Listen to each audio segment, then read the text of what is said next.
Now we want to take some time to think about how we actually calculate values of heat.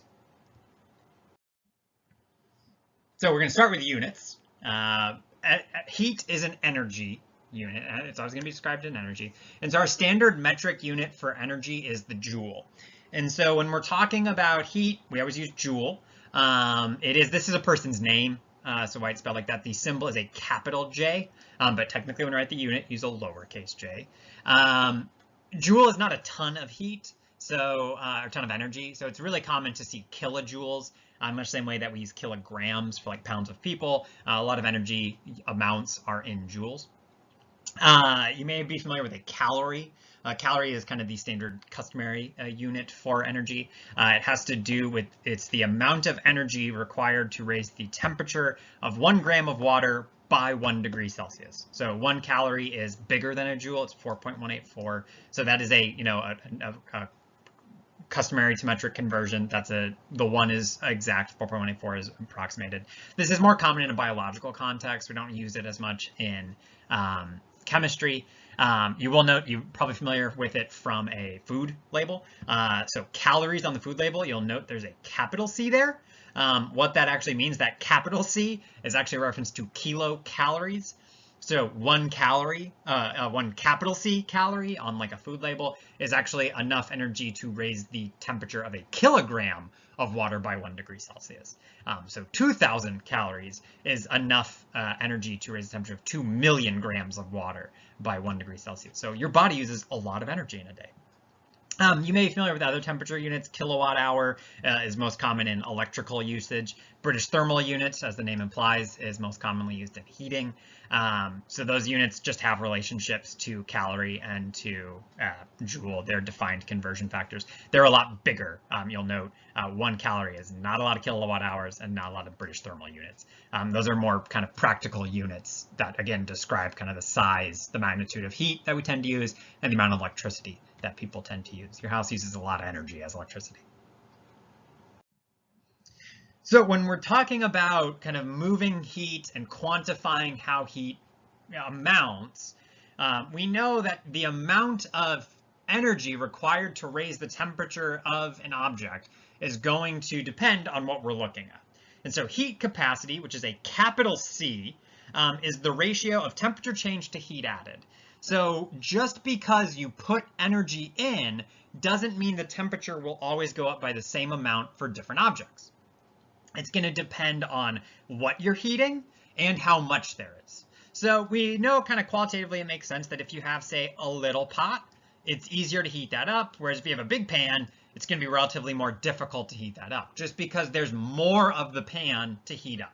So we know with heat capacity, these are both cast iron, so if you have the same pan, the bigger one is going to require more energy. The other issue would be what you're looking at measuring, or what you're looking at heating up. So one of the reasons why we use metal pans or metal pots to heat things is because it's relatively easy to heat up a piece of metal. So this pot will get very hot pretty quickly. It's going to take a lot more energy to raise the temperature of water. So different substances have different tendencies, or the different abilities to translate that kind of energy going in to actual temperature change. Because remember, actual temperature corresponds to average motion. So just because you're putting the energy in doesn't mean you're making the molecules actually move faster. For some molecules, it requires a lot of energy to really get them to move. To account for this, we use what's called specific heat, or specific heat capacity. This is a lowercase c. It is much more common that we use the lowercase c. You will see sometimes people drop an s to specify that it is specific, or S on a capital C. I'm going to use a lowercase c. That is the most common that we see. And so specific heat is not just the energy needed to raise the temperature, but the energy needed to raise the temperature of 1 gram of the substance. So the idea of specific means per 1 gram. That's what that word means in this context. And the idea of specific heat is that you account for, that kind of, if you want to heat something up, do you have a lot of it and what are you dealing with? Specific heat allows us to only quantify the question of what are you dealing with. So specific heat is intensive, okay? So it is a property of each substance. So water as a liquid has a specific heat. Air with a certain humidity has a specific heat. Aluminum, silver, plastic, any of these materials have specific heats. So you can actually use specific heat to identify a substance, just like we did with density, or we saw with density, molar mass, those sorts of ideas. Similar to those, you can also look them up. There are tables of specific heat capacities that you can find for all sorts of things. You'll note that the units, also similar to those other intensive properties, are just these compound units, joules per gram degree Celsius. So gram and degree Celsius are going to be in the denominator, joule is up top.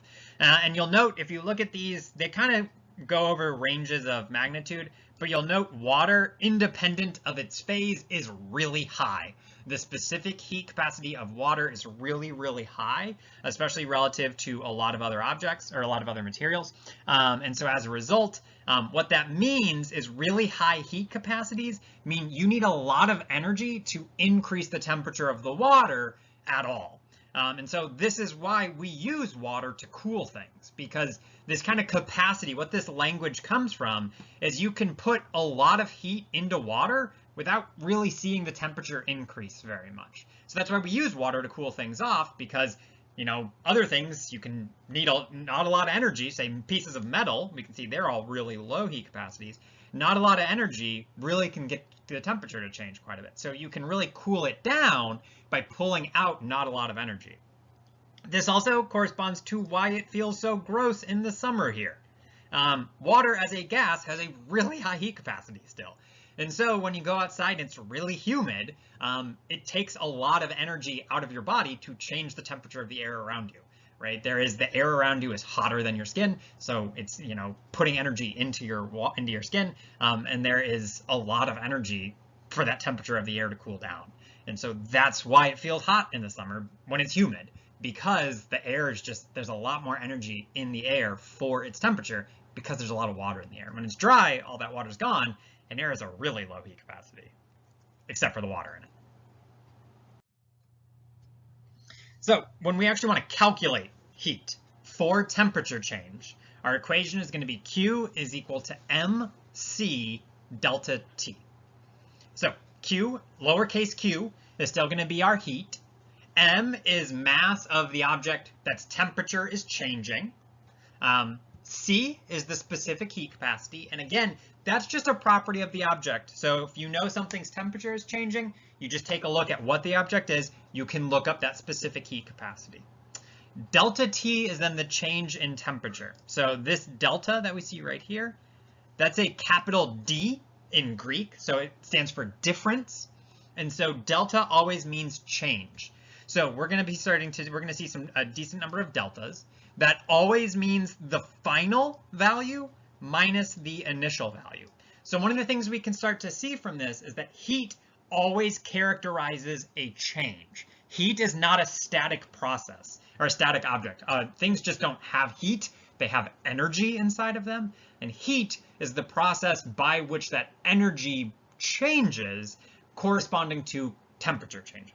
When you see a thermal flow or transfer of energy. So heat is always associated with a change. Heat is the change.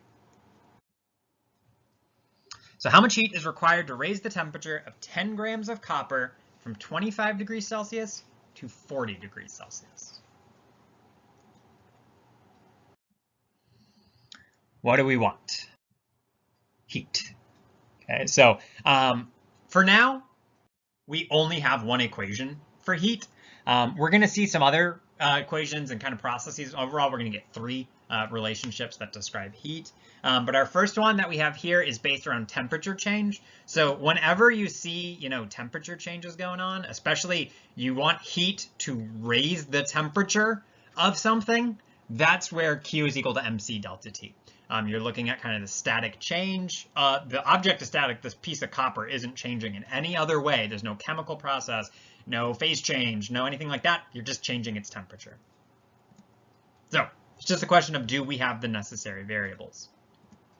Those variables are mass, specific heat capacity, and delta T. So we want to know how much heat is required. And we're looking at raising the temperature of this piece of copper. And so for now, we're going to be dealing with a lot of versions of heat. And so one of the things that's unique about this chapter is we're going to be dealing a lot with equations now. So there's going to be a fair amount of equations to work with. And so there's going to be a couple of equations and processes for calculating heat. We want to think about which one we're working with here. And the thing we want to key in on is the fact that the temperature is changing. This is the heat associated with a temperature change. So our equation there is going to be Q is equal to MC delta T, where Q is our heat, M is our mass, C is our specific heat capacity, and delta T is the temperature.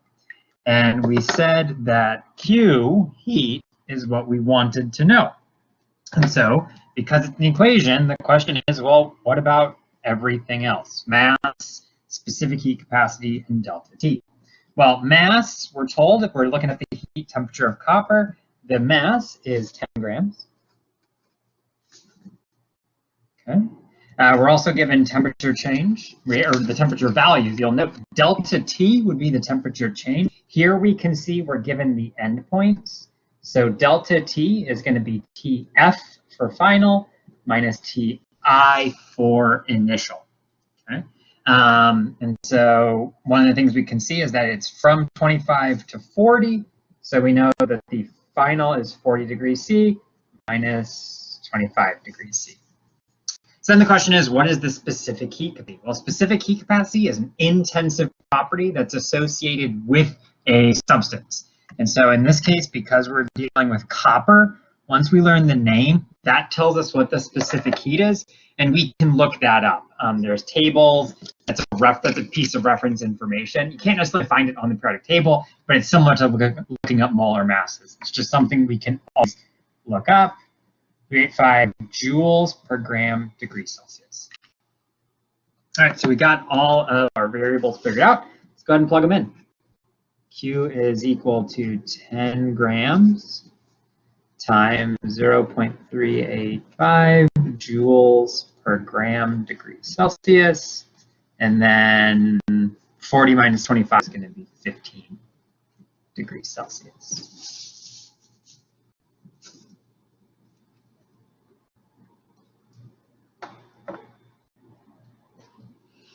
So I can see for my units that the gram cancels out this gram in the denominator, degree C in the denominator, degree C in the denominator.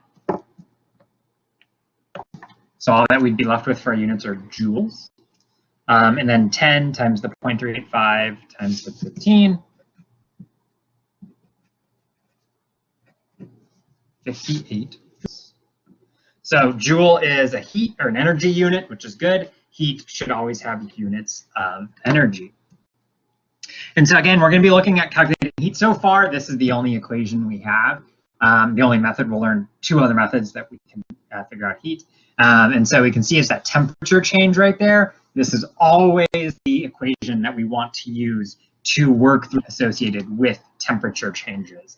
That's kind of the indication. If something's heating up or cooling down, specific heat is going to be our tool to figure it out. We can take the same prompt we had for heating up copper, and we can change it, and the only thing that we replace is 10 grams of water. Okay, so the only thing we've changed is the substance. And so the only thing that will affect is what the specific heat capacity is. Water's specific heat capacity is 4.184 joules per gram degree Celsius, which is quite a bit higher than the 0.385 that we had for copper. So water has a higher heat capacity. As a result, more energy is required to see that same 15-degree temperature change, right? To go from 25 to 50 requires 10 times as much energy. And so temperature, if you remember, is that sort of average thermal energy, how much motion those molecules have. So at 40 degrees Celsius, it doesn't matter if it's water molecules or copper atoms, you're describing the same relative amount of motion. But water molecules are just more difficult to get to move around. So a lot of energy is required to see that same temperature change. Again, this is why we use water is really special in having this really high heat capacity. That's why we use water to cool things off, because you can say put a ton of energy into the water and you won't really get unsafely hot water. And you can really, really cool things down. That final temperature at the end is going to be not that hot, right? When all the heat flows between hot and cold objects, you get down to say whatever they're all at the same temperature, it's going to be relatively low because you're using water. And you can use lots of water, so that bumps you up, right? You can make this number real big, and then you're going to really get real small temperature changes. Water's real cheap, water's really abundant, and it has a really high heat capacity, and that works really well. Has a lot of useful applications. Participation 616, question 1. A 4.5 gram piece of metal is heated from 23 degrees Celsius to 45 degrees Celsius. If Q is equal to 146 joules for this process, what is the specific heat capacity of this metal? This is the first question on participation 616, due Tuesday, June 16th at 11:59 p.m. over on Blackboard. Link to the assignment is right below the links to these videos. Again, a 4.5 gram piece of metal is heated from 23 degrees Celsius to 45 degrees Celsius. If Q is equal to 146 joules for this process, what is the specific heat capacity of this metal?